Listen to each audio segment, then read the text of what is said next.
रहीम। अस्सलाम वालेकुम तमाम यूट्यूब देखने वालों को। उम्मीद करता हूँ कि आप सब खैरियत से होंगे। Welcome to my YouTube English channel English for all with sir Hamid के साथ आपका वेलकम करता हूँ। उम्मीद है कि आप सब खैरियत से होंगे। एक और नई वीडियो के साथ आपके सामने हाज़िर हूँ। पिछली बहुत सारी वीडियोस आपने जो मैंने अपलोड की हैं अपने चैनल पर, आप सब ने वो बहुत अच्छे अंदाज से देखी है। मुझे बेकायदा कमेंट्स भी आपने किए हैं, जिससे मुझे अच्छा लगा कि आप लोग कमेंट के जरिए मेरी इस्लाह करते हैं। और मैं उम्मीद करता हूँ कि आगे भी जितनी वीडियोज़ अपलोड होंगी उनके अंदर आप कमेंट्स करके मेरी इस्लाह करेंगे और मुझे पहले से इम्प्रूव करने की कोशिश करेंगे। हमारा आज का जो टॉपिक है जी वो है कंडीशनल सेंटेंस के हवाले से, जो क्लास 9-10 के एग्जाम्स की फॉर्म में आपको बच्चों को आएगा। तो आगे बढ़ने से पहले अगर आप इस चैनल पर नए हैं, फर्स्ट टाइम इस वीडियो को देख रहे हैं, तो इस चैनल को सब्सक्राइब कर लीजिएगा और बेल आइकन जरूर प्रेस कीजिएगा ताकि हर नई वीडियो आप तक पहुंचती रहे। तो हमारा आज का टॉपिक है जी कंडीशनल सेंटेंस के बारे में। जैसे मैंने कहा, ये टॉपिक क्लास 9-10 के अंदर एमसी की फॉर्म में बच्चों को बोर्ड में दिया जाता है और ये 5 नंबर के एमसी की फॉर्म में आता है। कंडीशनल सेंटेंस होते क्या हैं? इनका मतलब ये होता है शर्ती जुमले जिसमें किसी बात की कंडीशन या फिर शर्त रख दी जाती है। मिसाल के तौर पर जैसे मैंने कहा कि ये सेंटेंस होते हैं कंडीशनल, और conditional sentence are totally different from simple sentence. ये सिंपल सेंटेंस से बिल्कुल मुख्तलिफ होते हैं। इनके अंदर 3 बातों का होना लाजमी है। नंबर 1, अगर डैश तो, ये अगर से शुरू होगा और तो भी इसके अंदर आएगा। नंबर 2, 2 हिस्से, ये 2 पार्ट पर मुश्तमिल होगा। नंबर 3, शर्त, और इसमें कोई ना कोई शर्त भी पाई जाएगी। अब शॉर्ट फॉर्म में कहने का मकसद ही हुआ कि आप किसी भी कंडीशनल सेंटेंस को पहचानने के लिए आपको इन 3 बातों का पता होना जरूरी है। अगर ये 3 चीज़ें उस सेंटेंस में पाई जाएंगी तो हम कहेंगे कंडीशनल है, वरना नहीं है।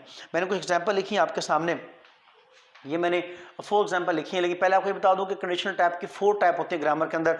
4 टाइप ग्रामर के अंदर होंगे जिनको हम पढ़ते हैं। तो मैंने चारों की उर्दू के एग्जाम्पल लिखी है और साथ में इन्फॉर्मेशन भी लिखी है। उनको हम 1 बाय 1 ट्रांसफर करते जाते हैं।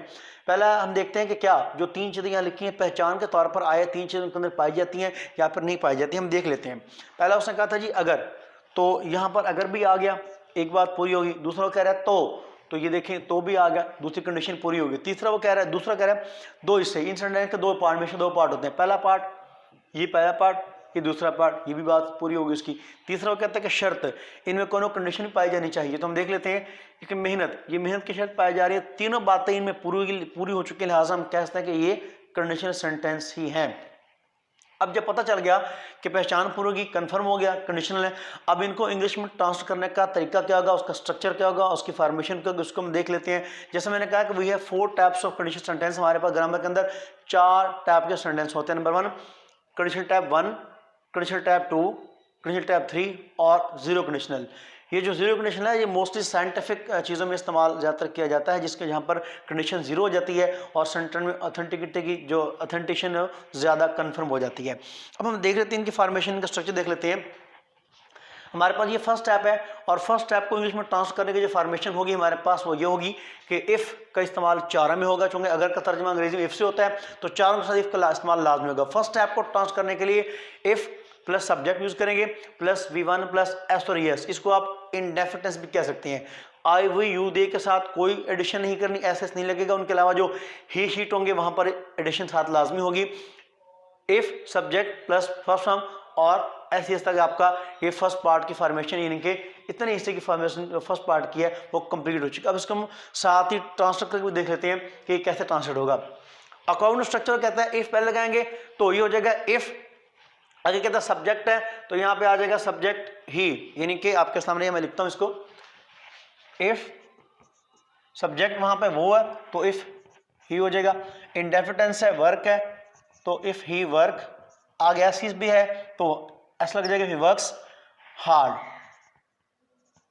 ये एक पार्ट हमारे पास कंप्लीट हो चुका है। इफ ही वर्क्स हार्ड हमारे पास एक पार्ट कंप्लीट हो चुका है। अब आगे हमारे पास आ चुका है जी लफ्ज तो। ये तेवा तो का तर्जमा ऐसा अगर देखा जाए आम सिंपल इंग्लिश के अंदर तो का तर्जमा होता है सो ये देन से, लेकिन वो सिंपल में होगा। और जैसे मैंने कहा कि these are totally simple different from simple, ये सिंपल से बिल्कुल मुख्तलिफ है। तो यहाँ पे तो के इस्तेमाल के लिए हम वो नहीं लगाएंगे सो देन, बल्कि सिर्फ एक कॉमा, यानी कि ये वाला कॉमा, ये कॉमा ये शो करेगा तो के तर्जमे को। फर्स्ट पार्ट बन चुका है। अब अगले पार्ट जो तो के बाद अगला पोर्शन है, इसके पहले स्ट्रक्चर देखने, इसका स्ट्रक्चर क्या है। सो इस स्ट्रक्चर को कहते हैं सब्जेक्ट पहले विल शैल में उसको एक लगाएंगे और वन वर्ग की फर्स्ट फॉर्म लगाएंगे। तो हम क्या करते हैं इसको अकॉर्डिंग ट्रांसफर कर लेते हैं। सब्जेक्ट है तो वहां पे ही आ जाएगा, वो पास हो जाएगा, ही विल लग जाएगा, ही विल पास, ये आपका सेंटेंस कंप्लीट हो चुका है।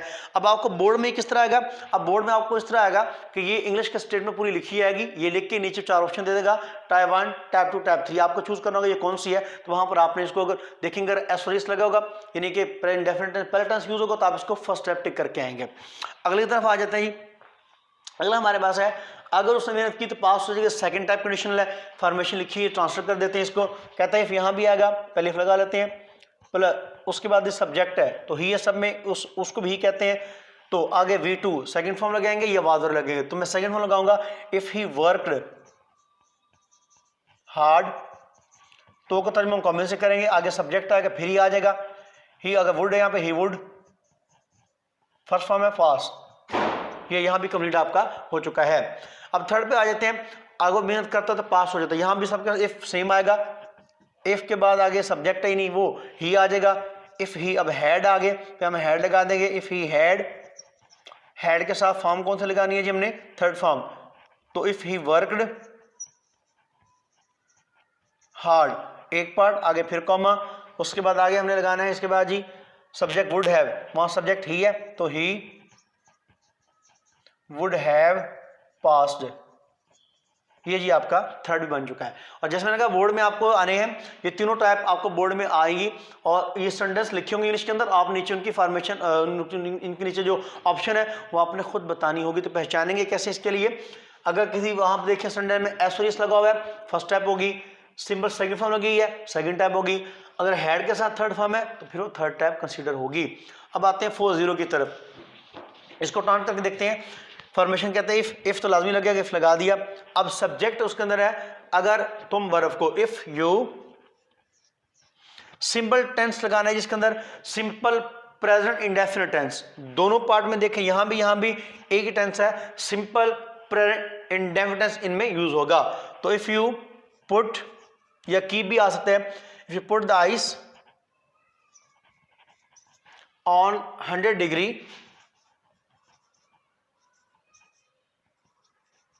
ऑन 100 डिग्री, आगे फिर कॉमा, एक पार्ट पूरा हो गया, इफ यू कीप या put the ice on 100 degree it, अगला पार्ट सब्जेक्ट है, फिर it becomes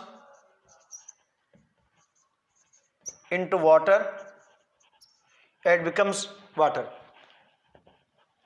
it becomes water into काट दें, इट बिकम्स वाटर, या it changes into water, it converts into water, ये भी आता है। देखिए दोनों में इंडेफिनिट टेंस यूज हुआ है, लिहाजा ये था आपका जीरो कंडीशनल। और जैसे मैंने कहा कि जो जीरो कंडीशनल होते हैं ये मोस्टली साइंटिफिक जो कीमिया तामुलात रिएक्शन होते हैं वहाँ पर ज़्यादा यूज़ होता है, बोर्ड में चीज़ें ये आपको बहुत कम आएगा, इन तीनों का इस्तेमाल आपको ज़्यादा करना पड़ेगा जो कि आपको कंपल्सरी क्वेश्चन MCQ फॉर्म में 5 नंबर का आएगा। तो ये था हमारा आज का टॉपिक कंडीशन के हवाले से, उम्मीद है कि आपको समझ आया होगा। अगर इस वीडियो को आपको अच्छी लगी हो, पसंद आई हो और आपको समझ आई हो तो उसको आगे भी शेयर कीजिएगा, क्योंकि इल्म फलाना सदक़े जारिया होता है। और कमेंट सेक्शन में कमेंट करके अगर आप कोई क्वेश्चन हो, किस वजह से मेरी सलाह करना चाहते हो या कोई क्वेश्चन पूछना चाहते हो इंग्लिश की रिगार्डिंग, तो कमेंट सेक्शन में ज़रूर मैसेज करके मुझे बताइएगा, इंशाल्लाह आपका कमेंट का आंसर लाजमी दीजिएगा। अगली वीडियो तक के लिए जी खुदा हाफिज़।